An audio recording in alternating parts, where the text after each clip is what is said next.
Bonjour, bienvenue dans cette nouvelle vidéo du musicien amateur. Aujourd'hui, nous allons parler du choix d'un fond bleu ou d'un fond vert pour vos vidéos.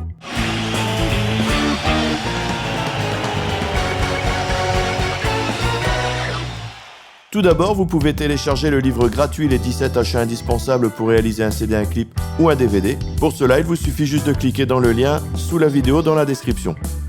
Si dans vos clips, vous voulez changer de décor à volonté sans vous déplacer, ou si vous voulez apparaître à plusieurs dans le même clip sans tourner au même moment, eh bien dans ce cas-là, il vous faudra un fond bleu ou vert.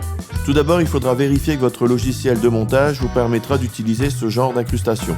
Alors, faut-il prendre un fond bleu ou un fond vert? Eh bien cela dépend de votre tenue et de la couleur de vos instruments. Si vous vous habillez avec du vert, eh bien prenez un fond bleu et inversement. Lors du montage, votre logiciel enlèvera la couleur sélectionnée, c'est-à-dire bleu ou vert, et du coup, le fond disparaîtra. Vous pourrez donc incruster le fond que vous voudrez, que ce soit une image ou une autre vidéo.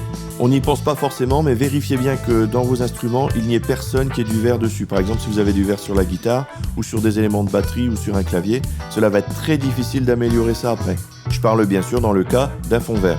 Si vous avez des instruments verts et des instruments bleus, eh bien dans ce cas-là, il va falloir combiner les deux solutions et utiliser un fond bleu et un fond vert.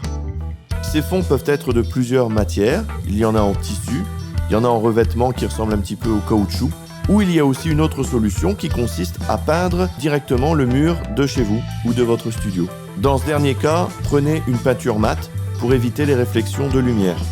Dans tous les cas, et c'est vraiment le plus important, il faudra éclairer votre fond de façon homogène. Vous ne devrez pas voir de différence d'éclairage d'un côté ou de l'autre ou du haut vers le bas de votre fond vert. Cela simplifiera bien sûr le détourage après. La taille du fond vert dépendra de vos plans. En plan serré, si on ne voit que votre visage ou votre buste, eh bien il n'y a pas besoin d'un grand fond.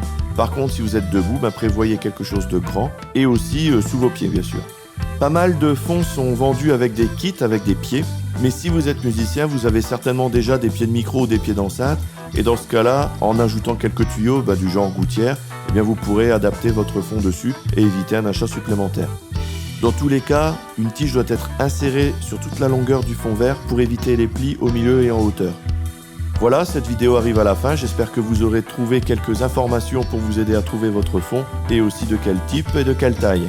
Vous trouverez des informations complémentaires sur ce sujet et d'autres dans le livre Les 17 achats indispensables pour réaliser un CD, un clip ou un DVD. Le lien est dans la description ci-dessous. Comme d'habitude, j'ai besoin de votre feedback, un petit j'aime si vous avez aimé, abonnez-vous pour ne pas manquer les prochaines vidéos et pour plus d'informations, allez sur le site lemusicienamateur.fr, le lien est dans la description. Si vous avez des remarques, des commentaires, laissez-les ci-dessous sur le site. Au revoir et à bientôt pour une nouvelle vidéo.